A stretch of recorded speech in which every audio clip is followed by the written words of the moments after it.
Afrika yedu tinotenda Mwari chose akatuma muranda wake paroma zvaAfrica. Ndamira pamberi penyu kuti ndikuzivisei mufambiro wataita nechimiro chiripo sekungana kwataita pano. Takasimuka mahuro kuenda kuwedza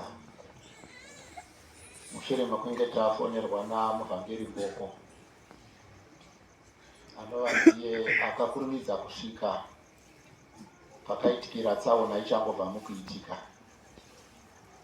vanhu vachitotanga kuungana. Saka akanzwa vari mumotikari vachidaidzira kuti Mwari waPauro, Mwari waPauro, ndopaakamira.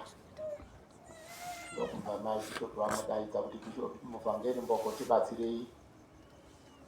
Saka muvhangeri Mboko ndiye akatakura ana mai Bishopu nemukoma wavo namuvhangeri Alan nemuzukuru kuinda kuchipatara paWedza. Ndokusvikowana sevhisi yepaWedza pachipatara isingaiti zvakanaka, ndokumva apfuura navo kuinda kuMount St. Mary's Mission Hospital. Saka tasvika ikoko, takazosvika isu kumapasti 11, vakanga vakuvara vaadhimitwa vasika muchipatara. Takawana muvhangeri Mboko akatimirira, ndokumva atitsanangurira semaonero akanga aita nezvakanga zvaitika. Saka tapinda muchipatara, takaona vakanga vachirwara, vanga vakabatwa chose, asi tinotenda Mwari kuti patamuka zuva ranhasi kusvika pari zvino kondisheni dzaimpuruva.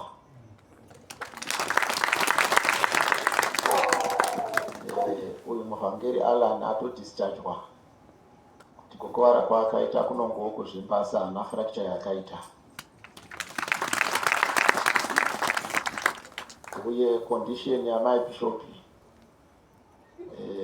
kuchipatara kwatazokumbira kuti vatransfer kubva uku vauye kuHarare, vari kunzi vangosarirwa kuitwa maCT scan mamwe asara, asi kondisheni yavo yakanaka chose.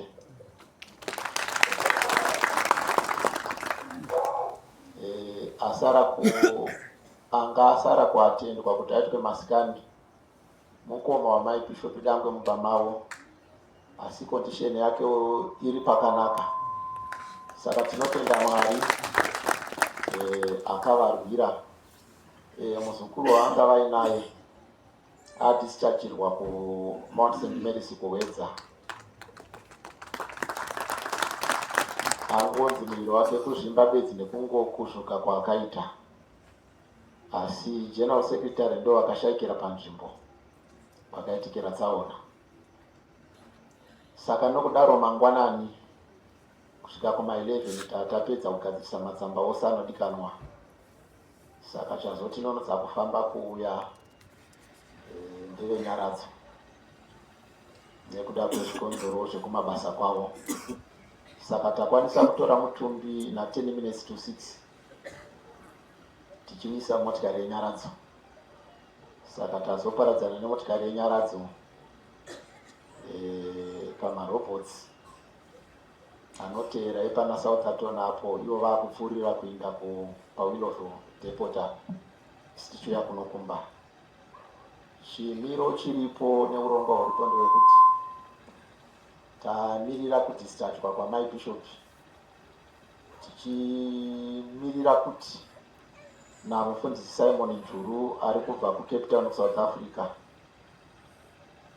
atoda afanira kuti akwira ndege kubva kuCape Town kusvika muJoburg ozokwira mabhazi kuya kunoko.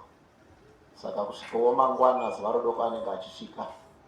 Saka tarisiro yedu ndeyekuti nevamwe vazukuru vasati vasvika, kana Mwari waPauro akatitendera, tozosumuka musi weSabata masikati kuenda kumusha kuHurungwe. Bishop Juru General Secretary wozovigwa ikoko.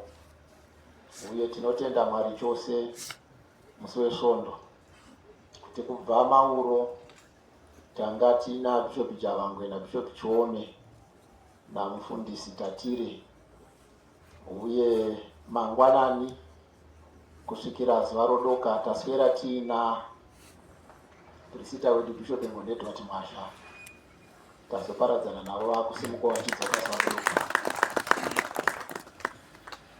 Saka ndo mafambiro ataita nechimiro chiripo chakati pari zvino muzive